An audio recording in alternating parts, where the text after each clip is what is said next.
kainos. Vaikai svaisto didžiausią progą gyvenime būdami darželiuose ar mokyklose, vietoj to, kad dabar pirktumėte. Perka tie, kas paveldėjo turto susitaupę. Dabar paimkim pavyzdį, kai neturi nei to nei to. Ragaduris ganasi.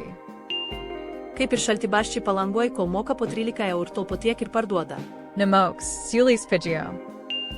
Neabejoju, kad 75% komentuojančių po šio postų gaunamam 1500 minus 2000 eurų į rankas, bet vis tiek nesustodami komentaruose šaukia, kad normalu tokios kainos tarybinių daugiabučių aplopytom siūlėm ir su 50 skirtingai įstiklintų balkonų arba būdoms įteisintoms kažkaip rūsiuose ar kokoliniuose aukštuose su mini langeliais ir ne tik prognozuoja, bet dar ir patys tarsi nori, kad tas atei dar brangtų. Nesgi čia viskas ok pagal juos.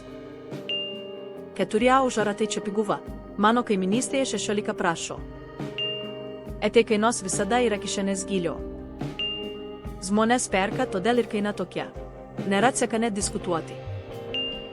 Nesuprantu, koks tikslas iš šio post. Didžiausias šalies miestas su didžiausiu atlyginimo vidurkiu ir daugiausia gyventojų. Ko tu tikiesi? Visur ta pati problema. Kraustykis į kaimą ir nebus tokių problemų.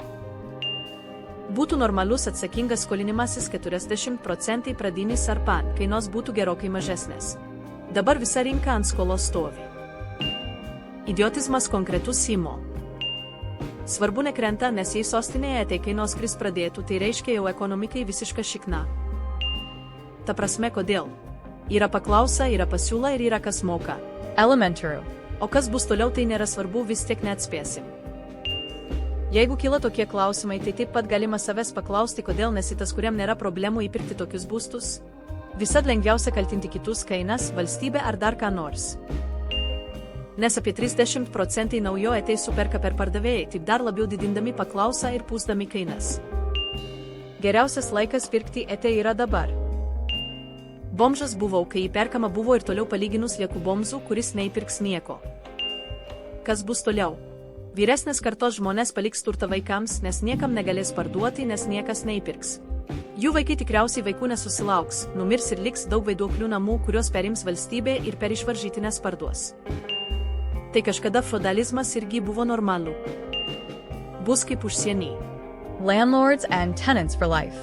Visoje Lietuvoje ne ką pigiau. Dabar geriausia parduoti. Į rinką įkrito pinigų iš pakopos, tai statytojai užkėlė kainas, bet ir rinka dabar aktyviai viskas nuslops ant rudens, kai šoks infliacija, kuro kainos plus didėjančios kainos. Kai kurių naujų projektų kainos jau kaip būtų kainos Berlyne ar Stokholme, nors atlyginimų mediana tai tikrai netokia. Vidutinė alga 1400, kažkur 2 žmonės 3000. Už tiek gauni paskolą virs 200, kur brangumas. Kainos tokios, nes yra kas perka. Lemus mokės, už ką mes mokame 1000. Blem kaip tik pardavinėjau butą 40 avei už 200 ją.